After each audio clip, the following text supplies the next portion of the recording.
অসমৰ বৰাক উপত্যকা তলত কোনটোৰ বাবে বিখ্যাত? আপোনাৰ সন্মুখত অপচন আছে ক পেট্ৰলিয়াম উৎপাদন, খ চাহ খেতি, গ পাট উদ্যোগ, ঘ কুটিৰ উদ্যোগ।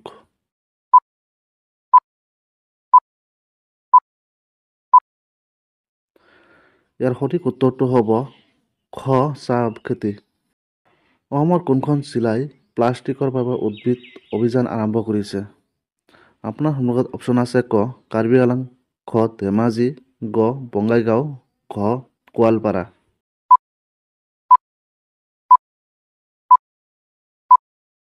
ইয়াৰ সঠিক উত্তৰটো হ'ব গ বঙাইগাঁও। কোন চনত অসমত ৰাইফলছৰ সৃষ্টি হৈছিল? আপোনাৰ সন্মুখত অপচন আছে ক 1830 চনত, খ 1835 চনত, গ 1840 চনত, ঘ 1845 চনত।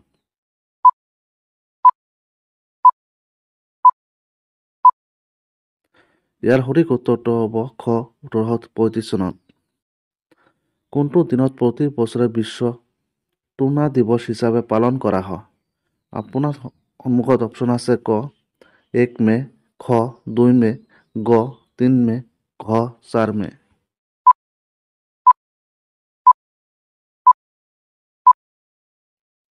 ইয়াৰ সঠিক উত্তৰটো হ'ব খ 2 মে। অসমৰ ৰাজধানী কি? আপোনাৰ সন্মুখত অপচন আছে ক গুৱাহাটী, খ ইটানগৰ, গ দিছপুৰ, ঘ আগৰতলা।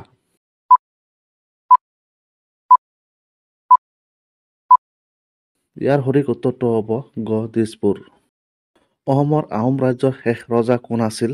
আপোনাৰ সন্মুখত অপচন আছে ক কোঁৱৰ ৰজা, খ চুটনপা, গ পুৰন্দৰ সিংহ, ঘ যোগেশ্বৰ সিংহ।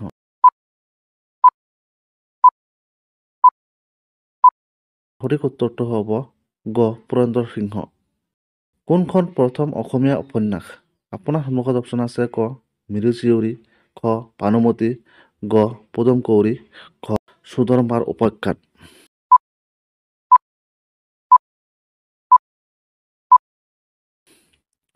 ইয়াৰ সঠিক উত্তৰটো হ'ব খ ভানুমতী। শৰাইঘাটৰ যুদ্ধ কোন বছৰত আহোম আৰু মোগলৰ মাজত হৈছিল?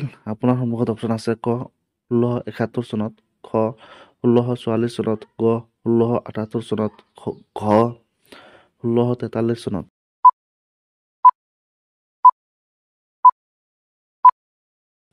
ইয়াৰ সঠিক উত্তৰটো হ'ব ক 1671 চনত।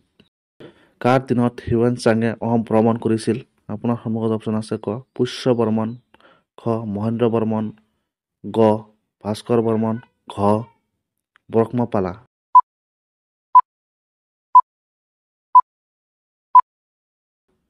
ইয়াৰ সঠিক উত্তৰটো হ'ব ভাস্কৰ বৰ্মন। জ্ঞানপীঠ বঁটা লাভ কৰা প্ৰথম অসমীয়া কোন আছিল? আপোনাৰ সন্মুখত অপচন আছে ক ইন্দিৰা গোস্বামী, খ বীৰেন্দ্ৰ কুমাৰ ভট্টাচাৰ্য, গ ভূপেন হাজৰিকা, ঘ হেমচন্দ্ৰ বৰুৱা।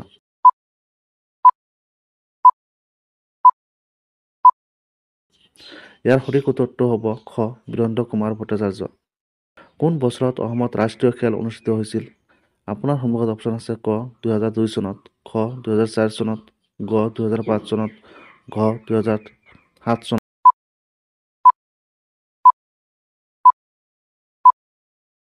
ইয়াৰ সঠিক উত্তৰটো হ'ব ঘ 2007 চনত। গুৱাহাটী চাহ নিলাম কেন্দ্ৰ কোন বছৰত স্থাপন কৰা হৈছিল?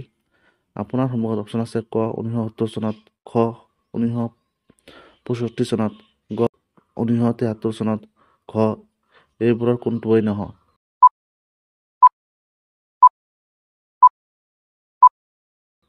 ইয়াৰ সঠিক উত্তৰটো হ'ব ক 1970 চনত।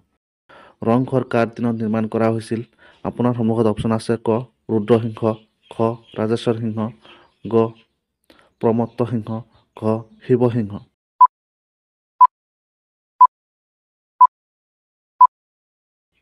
ইয়াৰ সঠিক উত্তৰটো হ'ব গ প্ৰমত্ত সিংহ।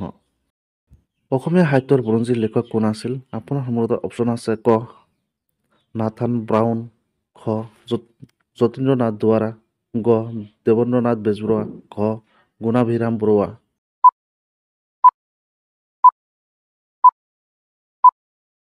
ইয়াৰ সঠিক উত্তৰটো হ'ব গ দেৱেন্দ্ৰ নাথ বেজবৰুৱা। কাৰ দিনত গোহাঁই কমল আলি পথটো নিৰ্মাণ কৰা হৈছিল? আপোনাৰ সন্মুখত অপশ্যন আছে ক নৰনাৰায়ণ, খ পৰীক্ষিত নাৰায়ণ, গ বিশ্বসিংহ, ঘ ৰঘুদেৱ।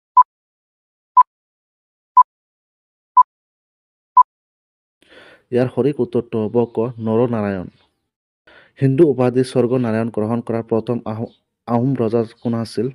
আপোনাৰ সন্মুখত আছে ক শিৱসিংহ, খ প্ৰতাপ সিংহ, গ জয়ধ্বজ সিংহ, ঘ চুহুংমুং।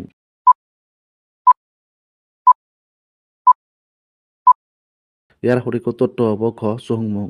কোনখন অসমৰ আহোম ৰাজ্যৰ প্ৰথম ৰাজধানী আছিল?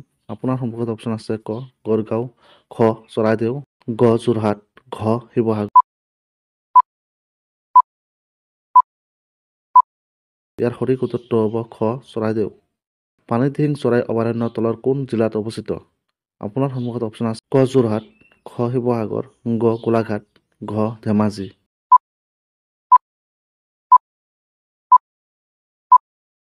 ইয়াৰ সঠিক উত্তৰটো হ'ব ক শিৱসাগৰ। 1942 চনৰ বিপ্লৱৰ অসমৰ প্ৰথম শ্বহীদ কোন আছিল?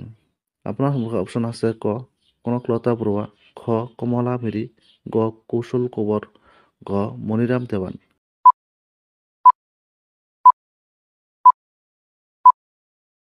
ইয়াৰ সঠিক উত্তৰটো হ'ব ক কনকলতা বৰুৱা। ইংৰাজৰ বিৰুদ্ধে প্ৰথম কৃষক বিদ্ৰোহ নামেৰে জনাজাত আছিল?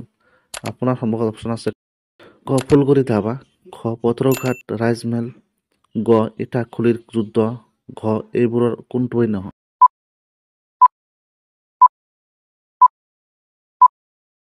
ইয়াৰ সঠিক উত্তৰটো হ'ব ক ফুলগুৰি ধাবা।